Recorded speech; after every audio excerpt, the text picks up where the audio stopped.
Okay, says we're live. Been a while since I've done this, so might be a little rusty. Haven't done a beer review in a little while. But we got something new here, at least new to me. Um, this is a seasonal from Propeller here in Nova Scotia, and I think they've done this at least one other time before. It's a winter seasonal. This is the first time it's shown up where I can get it. So we're going to try this out. This is the Propeller Brewing Company's Earl Grey Pale Ale. So you see there, 5.5% alcohol by volume. And there we go. So this is interesting. So this is featuring Idaho 7 and Citra hops. Idaho 7 is a very tangerine heavy hop. And they also have actual Earl Grey tea leaves in this. Now, if you're not familiar with Earl Grey tea, other than the fact that Jean-Luc Picard likes to drink it hot, it's it's a tea that has bergamot in it, and bergamot gives off a very citric flavor, very sort of like orangey, tangerine, citric kind of flavor. So basically, they're using these hops in sort of conjunction with the actual tea leaves and whatever residual bergamot may be in them to sort of give that flavor, I guess. And it also says natural bergamot flavor. I don't know what they've employed with that as far as that goes. They don't say. And they use something called, where is it here? Cookie and red malt for a tea and biscuits experience. I know red malt is supposed to give you more of a pronounced flavor depth, more of a richness to flavors, sort of darker beer flavors. So this all sounds really interesting and really good. Contains barley wheat notes, might contain some rye. They have that disclaimer on all their beers these days. Let's see if the Propeller website says anything different here. Share screen.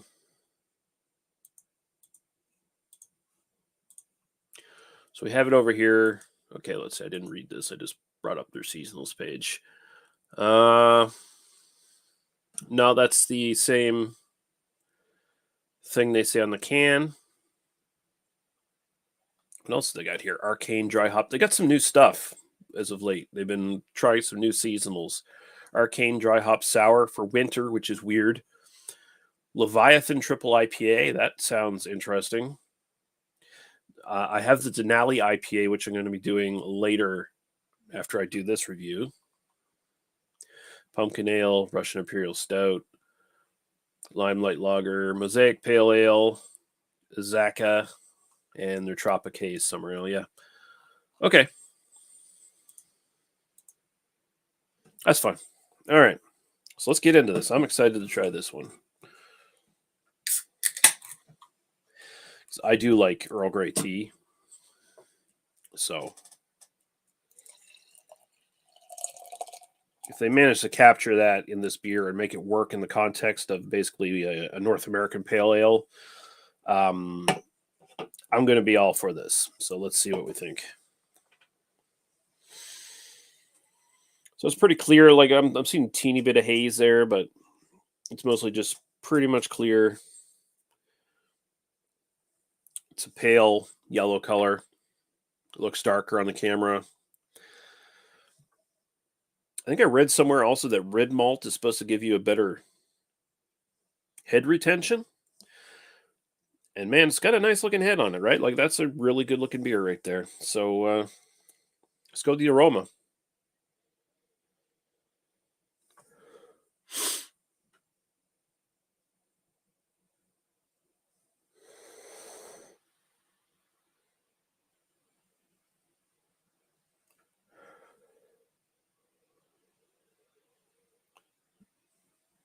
There is a biscuity component to this, but it is mostly kind of a almost floral and definitely citric kind of little thing going on here. Definitely leading on the side of like a tangerine.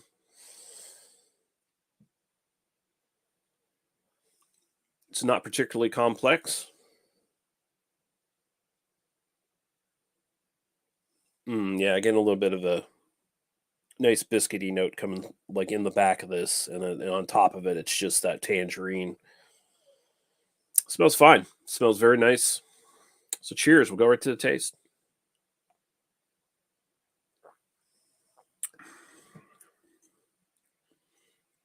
Mm.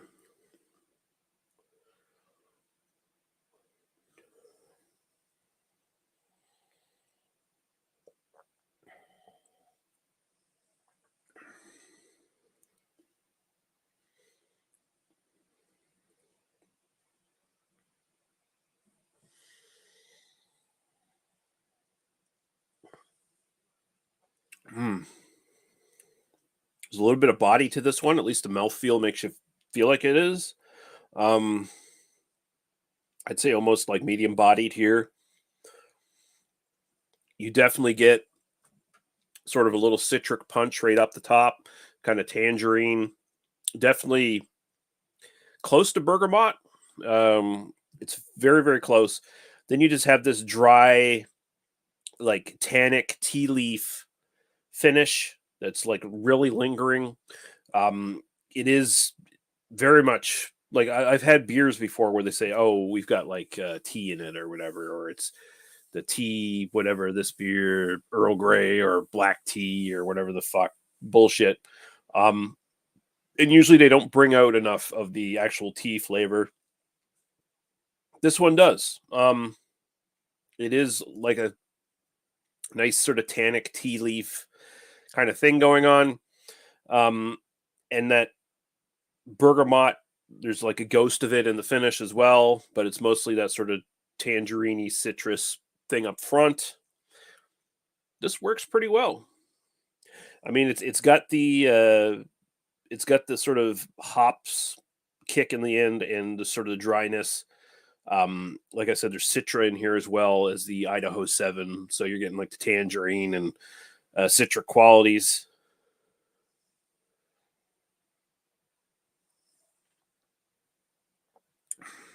Nice lingering dry bitterness at the end here.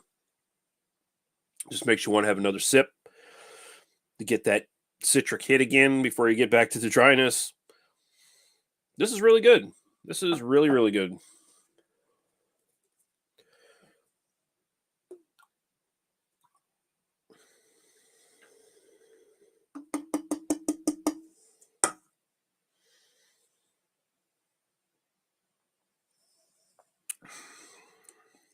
And I mean, it's still recognizably a North American pale ale, basically. You could even, you could even say basically it could pass as like some sort of British bitter as well.